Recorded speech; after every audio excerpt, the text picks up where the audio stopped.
direction of motion of a moving object, the same thing they are telling, that when, like, for example, a batsman is the when a batsman is playing cricket, okay, they are applying pressure on the ball when it is hit with the bat. Okay, so now first of all the direction of the ball was another. After applying pressure by the batsman, now its direction gets changed. Okay, next is the force can change the shape and size of object. For example, the shape and size of object can be changed by applying pressure. For example, if I am having a balloon, if I am applying pressure, okay, for here they are telling, if an inflated balloon is there, inflated means, it is not filled with air.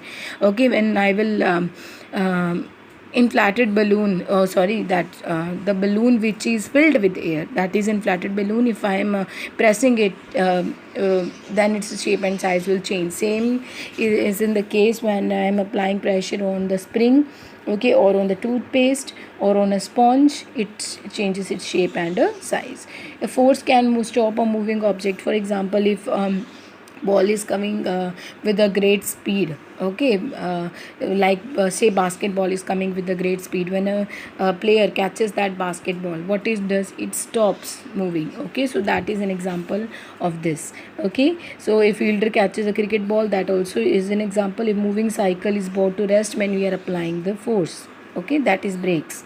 Next is a force can change the speed of a moving object. Here you can give example that by pushing in the direction of motion, we can increase, we can change the speed, or by in the direction it is moving, then it will increase. If it is in the opposite direction, then it will decrease. See this one.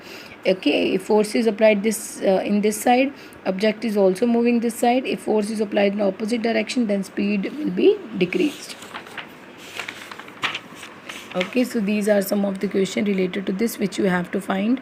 Okay, so so bachi, here see one question is given. A body is acting upon two forces, one is 200 and one is 300 newton in the same direction. What will be the resultant force acting on the body? What will be the resultant force?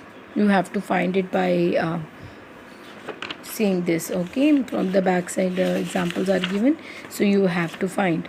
So formula you have to apply. The resultant force is equal to F1 minus F2. Okay, so then you will get the resultant force. Next is the pressure. So bachi, what is the pressure? So bachi, pressure is something, the force which is applied on a particular area, that is called as a pressure. So how you can combine, you can define a pressure? So bachi, a pressure, the combined effect of force and area on which